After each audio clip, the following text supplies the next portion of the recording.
deployed the oil rig at the location, which is to the west of the 9-dash line, and conducted military exercises many times in the area of the James Shoal. The participants of the workshop concluded that China has been making attempts to gradually realize its 9-dash line claim. China's deployment of its oil rig heightened tensions in the South China Sea and negatively affected Vietnam-China bilateral relations. The international scholars also spoke highly of Vietnam's efforts and good faith in settling the dispute. I think as far as the response to the drilling rig, Vietnam has actually had a pretty good calibrated approach. It has continued to contest the effective actions of this rig, but has not sent out military vessels, which is the last thing you want to do. That's the lesson that we saw the Philippines learn the hard way at Scarborough Shoal.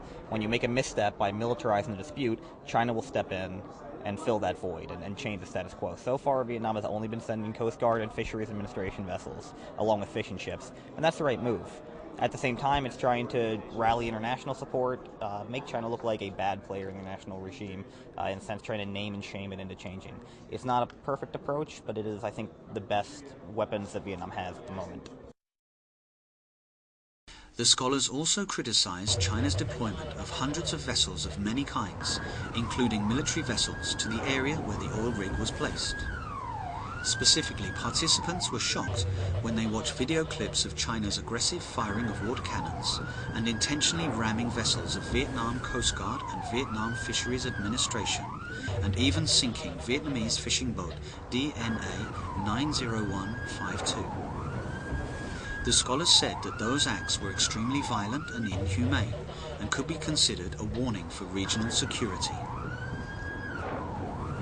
I do think that it is extremely destabilizing, and it's clearly had the effect of having violence sort of catalyzed by this event. It's destabilizing because China is changing the status quo unilaterally by coercion. And that is, I think, illegal. And I think it needs a firm response from the international community to say nobody's looking for conflict, but we can't have this kind of unilateral actions in disputed areas. At the workshop and seminar, the scholars proposed numerous solutions to the South China Sea dispute. They observed that the concerned parties should take the legal dispute resolution mechanism into serious consideration, particularly international arbitration under the UN Convention on the Law of the Sea of 1982. Vietnam can resort to legal means, including international arbitration, to defend its rights and interests against China's encroachment in the South China Sea. I think Vietnam should do two things. Firstly, make public the situation, make public its problem with China, and make public, go to the international media, CNN, New York Times, international media. I think Vietnam should be doing this. Your leaders, your representatives should go immediately to the public. I think Vietnam and Japan and other major players should contemplate the benefits of adding resort to international legal institutions to the ways in which they can meet the current situation. I would say that there are advantages of going to international litigation. When I say litigation, I mean either arbitration or adjudication before a court. But for simple purposes, let me just say litigation. One advantage is litigation sometimes solves the dispute in question. China is interpreting the law of the sea in its own way. So sometimes it respects the law of the sea according to everybody's interpretation, and other times it's according its own thinking. For example, the 9-dash line is, in my mind, is illegal. We may understand that China wants to have a secure South China Sea because of its problems of defense in front of what they consider the U.S. threat. US containment. But it is not a reason for a country to seize an international sea for its own defense purposes. Secondly, Vietnam should do what the Philippines did, and that is it should go to international law. It should appeal, like the Philippines, to international law, get a ruling on the claims in the South China Sea, because Vietnam does have a good case. At 2 seminar sessions, the attending scholars and researchers also discussed the solutions to the deployment of the oil rig Haiyang Shiyu 981 by China in the exclusive economic zone and continental shelf of Vietnam. To deal with China's stubborn attitude of not withdrawing the oil rig or escorting vessels out of Vietnam's waters and not entering into negotiations with Vietnam, the scholars held that the best solution at present was to resort to legal means. Vietnam should call on China to comply with international law and settle the dispute before an international legal institution.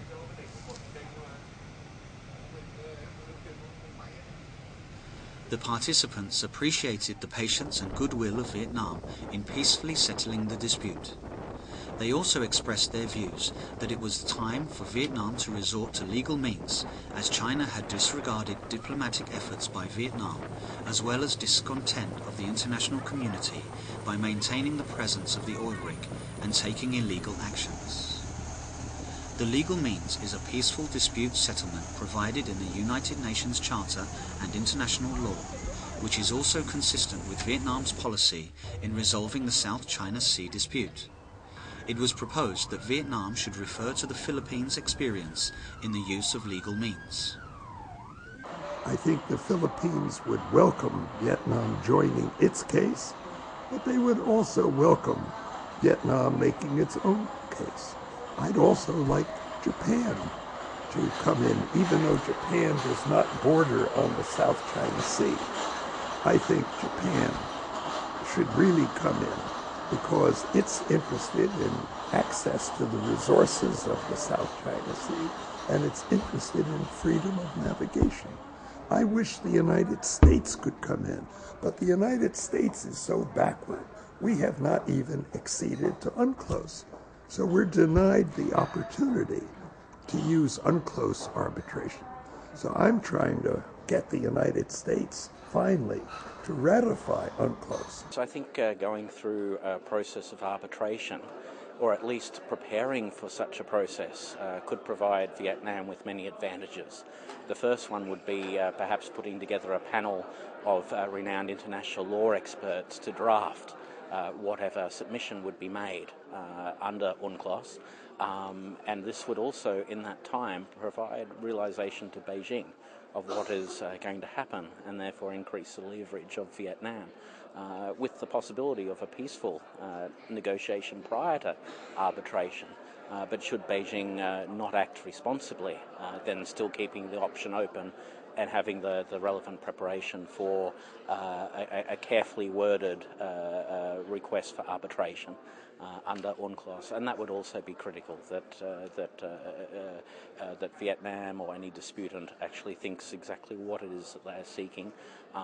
Similar to the Philippines, what would the International Court of Arbitration have capacity to rule over, aside from the exemptions that China has submitted back in 2006?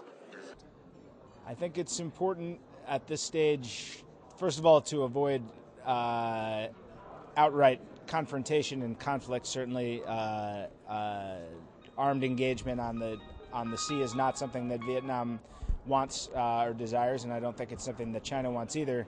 I think Vietnam already has taken the initiative by suggesting that they're going to consider international legal means to resolve these disputes, and I think that's the right approach. I think it's important to make China put its money where its mouth is. If it thinks it has a strong international legal claim, invite it graciously and peacefully to come and defend its claim, whether in an UNCLOS tribunal, in an arbitration, in an international court of justice adjudication over sovereignty. On the second day of the international workshop, Paracels, Spratly, Archipelagos, Historical Truth. The participants of the workshop attended the opening ceremony of the exhibition Paracels, Spratlys, an inseparate territory of Vietnam, at Da Nang Museum. The exhibition introduced historical and legal documents affirming Vietnam's undisputable sovereignty over the Paracel and Spratly Islands to the Vietnamese people and foreign friends. The participants, especially the foreign scholars, had the chance to view hundreds of legal and historical documents affirming that Vietnam had established and exercised its sovereignty over the Paracel and Spratly Islands. For instance, the official documents of the Nguyen dynasty, ancient Vietnamese and Western maps depicting the Paracel and Spratly Islands as part of Vietnam's territory, and Chinese and Western maps showing that China's territory ended at the Hainan Island, thus did not include the Paracel or Spratly Islands.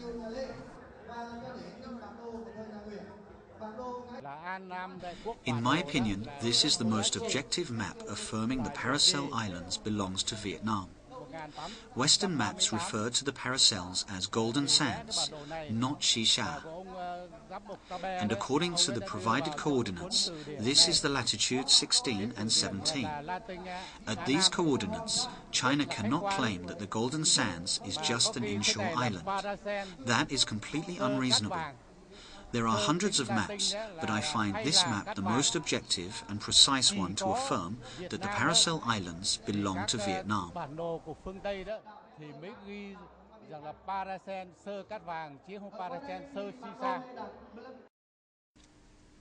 The exhibition also showcased a number of newly discovered documents donated by the people to reaffirm the sovereignty over the two archipelagos. For instance, the original birth certificate of Ms. Mai Kim Quy, born on the Paracels, was issued by the French administrative unit at the Paracel Islands, and the 1940 Chronicles of the Department of Meteorological of Indochina, published by the General Government of Indochina in 1942, containing the list of meteorological stations and their meteorological data, including those on Patel Island and Woody Island of the Paracel Islands, and on Itu Aba Island of the Spratly Islands. Those are original documents of high legal value to affirm the sovereignty of Vietnam. Witnessing and learning about those historical documents, the participants agreed that the exhibition was a good opportunity for Vietnam to affirm its undisputable sovereignty over the two archipelagos to the world. I think it's a very important exhibition with a very important documents that show that from the ancient times, Paracel and Spratly Islands were part of Vietnamese territory. You can see different directives from the Vietnamese imperials asking for their special brigades to go to Paracel and Spratly to use this territory for the purpose of Vietnamese state. And we see a lot of people who visited Paracel, who built there some shrines, different buildings and so on. It's very important, especially now, because it's real documents that show that Vietnam from the ancient time was the master of Paracel and Spratly Island. And from this point of view, it's very important that a lot of people coming here to see this document and to understand that the demands of Vietnam for Paracel and Spratly based not on their will, but based on historical truth, based on documentation, based on all history of Vietnamese state.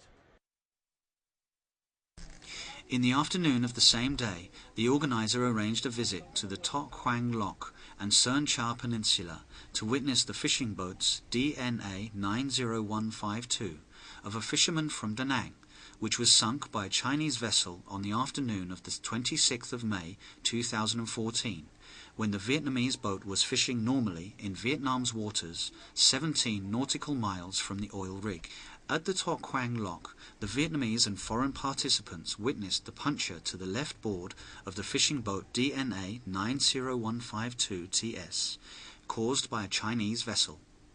The Chinese vessel sank the former and caused 10 fishermen to fall into the ocean. those fishermen were lucky enough to be saved by another Vietnamese vessel. The participants met with Huỳnh Thị Nhi Hoa, ship owner, and Dang Van Nhan, captain of the fishing boat DNA 90152TS.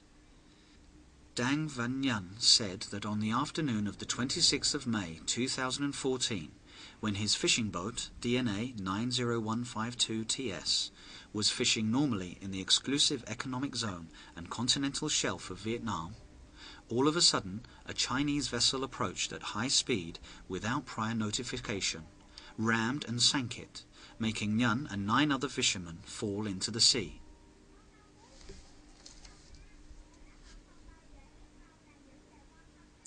Notably, participants were downright indignant on hearing the story of the fishermen on board the sunken boat.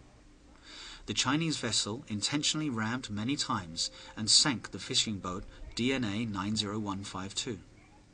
Worse still, it prevented other Vietnamese vessels from saving the fishermen of the sunken boat who were desperately struggling at sea. Many international scholars expressed their disgust that the Chinese vessel's act was not only in violation of international law, but also immoral and inhumane. About the ramming of the boat, well, it was a Chinese Coast Guard vessel, in my opinion. So I call that state piracy. It's a state vessel operating in another country's exclusive economic zone, taking the law into its own hands, in this case to sink a boat. And I met in Lisan Island 2 weeks ago when I was there, fishermen, where they boarded, the government, the Coast Guard boarded, and stole the fish, stole the radio GPS navigation system. Under international law, you're supposed to help fishers at sea. Now this boat cannot report if they're in danger, there's no radio, navigate properly, so it's a state piracy. But I want to make another comment. When initially China said 1,416 rammings, then they said 69 Vietnamese boats. That's a large number. If it was 69 boats, each boat would have had to ram China 20 times. Answering questions from international participants, Huỳnh Thị Nhi Hoa said that her fishing boat had routinely fished in that traditional fishery of Vietnam.